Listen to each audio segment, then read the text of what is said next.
So yun na nga guys, welcome back to Eman Vlog. Ayan guys, kung mapapansin nyo, meron tayong chicharon dito, no? So ipapakita ko sa inyo kung paano magluto ng prawn crackers na hipon. Ayan, iba-ibang flavor yan guys, no? Mayroon kayo ibang magpili. So dito guys, ayan makikita nyo, meron na tayong kawali rito na pinapainitan. At ito yung ating lulutuin na prawn crackers, ayan. So hipon flavor yan.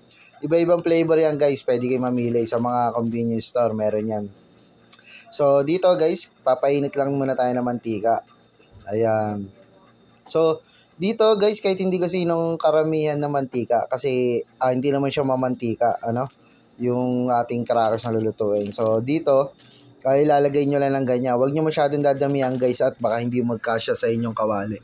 Ayan. Pagpasensyaan nyo na guys, dito tayo nagluto sa kusot at naubusan tayo ng gasol. Ayan. So, ganyan lang siya guys, hahayaan nyo lang siya hanggang sa kumulo ng kumulo, ano.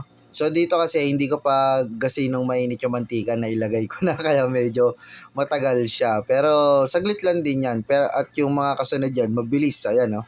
Kung makikita nyo, yun siya guys, lumulobo na siya, diba? So, dito pa lang, itsura pa lang niya, okay na okay. So, dito, pwede itong pang merienda guys, ayan, snacks. Ayan, madaling lutuin lang din to. Ayan. So, ayun na nga guys, hahanguin natin yung unang lagay natin, ano?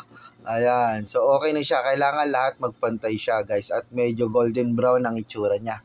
Ano? So, madali nyo naman din makikita yan guys, oh. At sobrang, ano yan, sobrang lutong yan guys. Lalo na kung may sawang kayong suka na may bawang, ano, tsaka paminta. So, bagay na bagay yung pang merienda at habang nanonood ka ng movies. Ayan. So, kunin muna natin to guys. Ayan. So, ito yung unang hango natin. Isang balot lang yun guys, pero marami kayong maluluto dun. Kahit hindi nyo ubusin yung ano na yun, yung isang balot na yun, kung ilan lang gusto nyo lutuin, pwede. Ayan.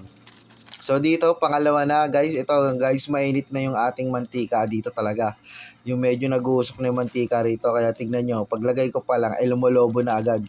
Tapos, konti-konti na lang nilalagay ko guys, kasi nga, halos hindi magkasya doon sa ating, kawali, ayan, para mas lalo pa siyang lumobo.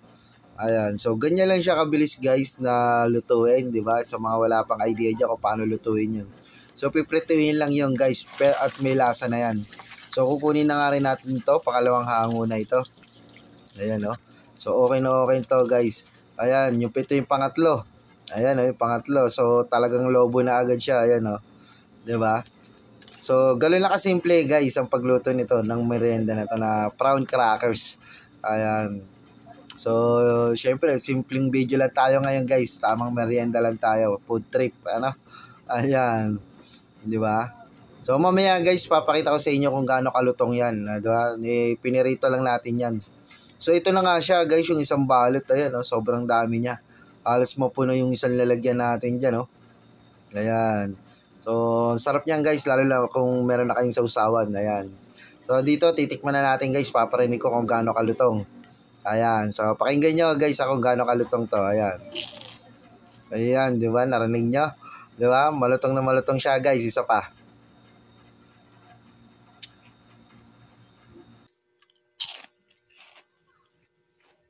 So I hope guys na nagustuhan nyo tong video na to guys. Kaya kung nagustuhan mo to, more likes, comment, share nyo na rin guys. And subscribe and follow na kayo sa aking channel. Ayan guys, maraming salamat and ingat kayo palagi. God bless.